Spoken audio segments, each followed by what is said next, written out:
देश में ईवीएम पर आरोप लगने का मुद्दा कोई नया नहीं है। जब भी चुनाव होते हैं तो कुछ समय बाद हार का सब ठीकरा ईवीएम पर फोड़ा जाता है। ऐसे में अब ईवीएम को लेकर फिर से विवाद गहराता जा रहा है। अभी कुछ समय पहले ही महाराष्ट्र में चुनाव पूरे हुए हैं। इसी कड़ी में ईवीएम के जरिए महाराष्ट्र चुनाव पर निशाना साधा जा रहा है। मुंबई पुलिस के एक निलंबित अधिकारी ने ईवीएम पर गड़बड़ी का आरोप लगाया है। बता दें कि आरोप महाराष्ट्र पुलिस के निलंबित पुलिस उप निरीक्षक रंजीत कसाले ने लगाए थे। रंजीत कसाले के आरोप के बाद इसको लेकर चुनाव आयोग का भी जवाब आया है, जिसे जानकर आप भी हैरान हो जाएंगे। महाराष्ट्र में इस वाकये के बाद वहाँ की राजनीति ने करवट ली है और ईवीएम गड़बड़ी मामले में खूब राजनीति देखने को मिल रही है। अब ये सब जानकर आपके मन में भी सवाल आ रहा होगा कि अचानक से क्यों रंजीत कसाले को ईवीएम की याद आ गई और ये पूरा मामला क्या है। बातों को ना घुमाते हुए आइए आपको पूरा मामला बताते हैं। दरअसल महाराष्ट्र विधानसभा चुनाव को लेकर निलंबित पुलिस अधिकारी रंजीत कसाले के दावों ने एक नया विवाद खड़ा कर दिया है। निलंबित पुलिस सब इंस्पेक्टर रंजीत कसाले ने दावा किया कि परली में ईवीएम से छेड़छाड़ की गई थी, जिसके लिए उन्हें ड्यूटी से हटा दिया गया था और बाद में उनके खाते में 10 लाख रुपए जमा किए गए थे। रंजीत कसाले के दावे के बाद तो तमाम राजनीतिक दल बीजेपी पर निशाना साध रहे हैं।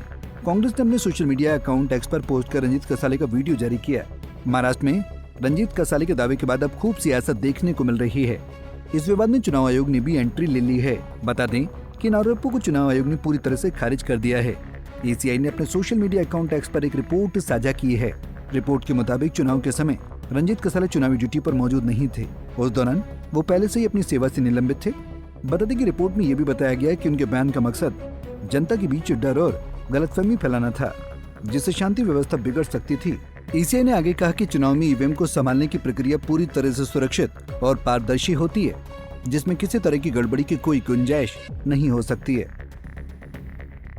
कसाले का धनंजय मुंडे पर निशाना। जानकारी के मुताबिक पूर्व मंत्री और परली से एनसीपी के विधायक धनंजय मुंडे को लेकर भी रंजीत कसाले ने बड़ा दावा किया है। उन्होंने कहा कि वाल्मीकि कराड़ का धनंजय मुंडे एनकाउंटर करना चाहते थे।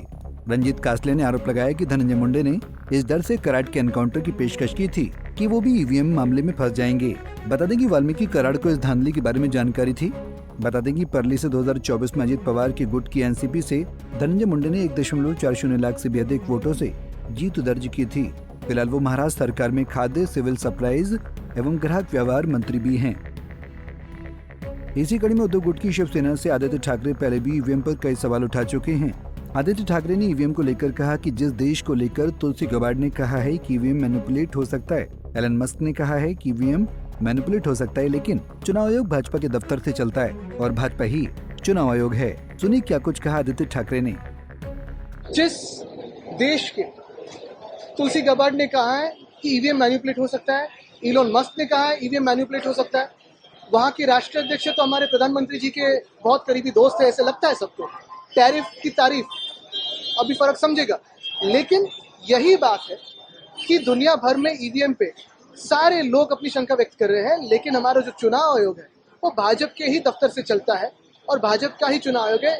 इलेक्शन कमीशन ऑफ इंडिया का पहले ईसी था, अभी मैं कहता हूँ एंटायरली कॉम्प्रोमाइज कमीशन। बहरहाल अब इस ईवीएम विवाद पर तमाम राजनीतिक दलों, कई नेता ईसीआई और सत्ता पक्ष को घेर रहे हैं। रंजीत कसाले के दावे को लेकर कई सवाल उठ रहे हैं।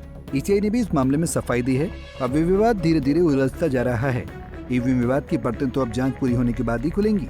खैर, इन सभी बातों में एक बात तो तय है कि इसे लेकर विवाद आगे खूब गहरा सकता है। Bureau report, Punjab Kesari TV. हमसे जुड़े रहने के लिए हमारे YouTube चैनल को सब्सक्राइब करें और नई वीडियो की नोटिफिकेशन के लिए बेल आइकॉन को दबाएं।